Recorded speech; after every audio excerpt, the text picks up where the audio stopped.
Hello দর্শক, আসসালামু আলাইকুম। আপনারা সবাই ভালো থাকুন, আমিও ভালো আছি আলহামদুলিল্লাহ। আমরা প্রতিনিয়ত দেখি ডেয়ারি খামারের লসের দিকটা সবাই তুলে ধরে, কিন্তু লাভের দিকটা কেউ তুলে ধরতে চায় না এবং দেখায়ও না। আসলে ডেয়ারি খামারে আজ বাস্তব চিত্র আপনাদের সামনে তুলে ধরবো আমি। বাড়ির যদি এই যে বকনাটা সেদিনকে আজ 2 দিন হচ্ছে বাছুর হয়েছে, আমার বললো বাড়ির বকনা। এটা এই যে গরুটার গায়ে আমি হাত দিলাম, এটা আমার বাড়ি থেকে আমার যখন বাচ্চা হয়েছিল তখন আমি তৈরি করেছি এই বকনাটা।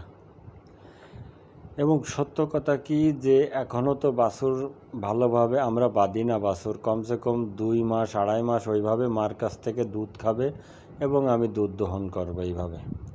এবং 2 মাস পর বা 2.5 মাস পরে আমি বাছুর বাঁধা শুরু করব। মেন কথা হলো যে ডেয়ারি খামারের আমরা বলি লস আর লস। আসলে ভাই লস কোথায় আমি তো দেখি না।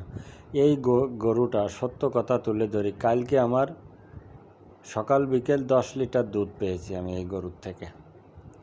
এখনও তো আমি ভালোভাবে খাবার দাবার দিইনি, একে শুকনো খড় জাউনা একটু ভুসি এই দেওয়া হচ্ছে। আমি ভালোভাবে খাবারের এখনও দেওয়া হয়নি। যখন 10-15 দিন যাবে তখন ভালোভাবে যখন খাবার দেব তখনই আমি এর থেকে আমার আশা আছে 17-18 লিটার দুধ পাবো প্রথম চান্সে। তা না হলেও 15 লিটার ইনশাল্লাহ আমি পাবো। ওর মা বলো ওই পাশেরটা, ওই যেটা নড়তেছে ওইটা, এর মা ওইতে। মেন কথা হলো যে ডেয়ারি খামারের আমরা যে লসের কথা বলি, আমি তো লস দেখতেছি না। আপনি যদি একটা গাভী ক্রয় করতে পারেন এবং সেটার থেকে আপনি বকনা বাছুর পেলেন, সেটা যদি আপনি বাড়িতে একটা গাভী তৈরি করেন, তার থেকে আমি ধরলাম 5 লিটার দুধ হোক, তা আমার লস কোথায় আপনারা বলেন?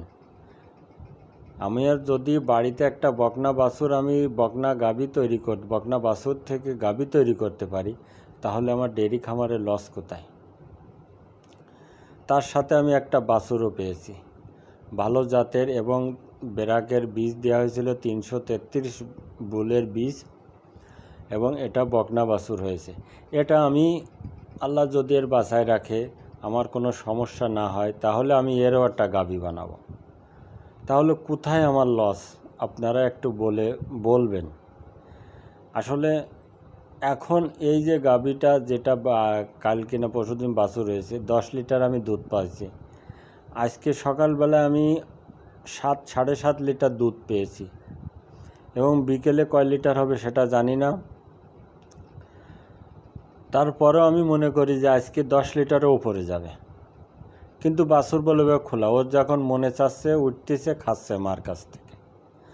যখনই পুরোপুরিভাবে যখন ওকে বাঁধা হবে, অন্য জায়গায় নিয়ে স্থানান্তর করা হবে, তখন দুধ আরও বৃদ্ধি পাবে। আমার তো টার্গেট যে 15-16 লিটার আমি ইনশাল্লাহ প্রথম চান্সে আমি ওর থেকে দুধ পাবো। তাহলে আমরা শুধু লস বলি, লস কোথায় এখন? যদি আপনি পরিকল্পিতভাবে ম্যানেজমেন্ট ঠিক রেখে খামার পরিচালনা করতে পারেন, ভাই আমি বলবো ইনশাল্লাহ ডেয়ারি খামারে কোনো দিন লস হয় না। আর যে ব্যক্তি ধৈর্য ধরবে এবং পরিশ্রম করবে, সে সফলতা অবশ্যই পাবে। এটা মানেন আর না মানেন। এক ভাই কমেন্ট করেছেন যে আমার গাভী কয়টা? আমার গাভী এখন 6টা।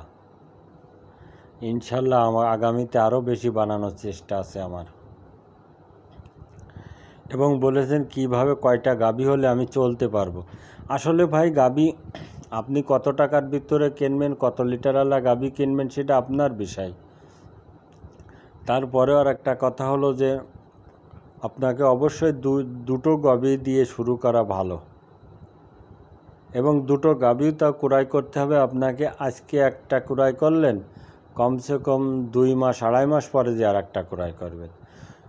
যখন এই দুটোর আপনি দেখবেন যে ভালো আমি একটা রেজাল্ট পাচ্ছি, তখন আবার 2 মাস বা 3 মাস পরে যে আর একটা ক্রয় করবেন। তাহলে 3টে গাভী যদি আপনার খামারে থাকে, ইনশাল্লাহ আর কোনো দরকার হবে না। কিন্তু আপনার ওই খামারে পরিশ্রম করতে হবে, শ্রম দিতে হবে, ম্যানেজমেন্ট ঠিক রাখতে হবে। যে আমি চাকরি করি, কোনো সময় দেখার সময় নেই, একটা লোক রেখে দিলাম, তাহলে ভাই থাকবে না কিছু।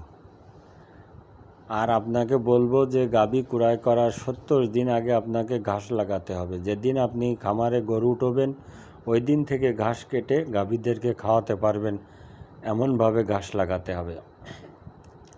কেননা ডেয়ারি খামারে ঘাসের কোনো বিকল্প নেই। যত বেশি ঘাস খাবেন তত বেশি আপনি লাভবান হবেন, দানাদার খাবারও কম লাগবে, সব দিক থেকে আপনি সুবিধা পাবেন। আমার এই ভিডিও ভালো লাগলে অবশ্যই সাবস্ক্রাইব করবেন, লাইক ও শেয়ার করবেন, কমেন্ট করে জানাবেন। খুদা হাফেজ।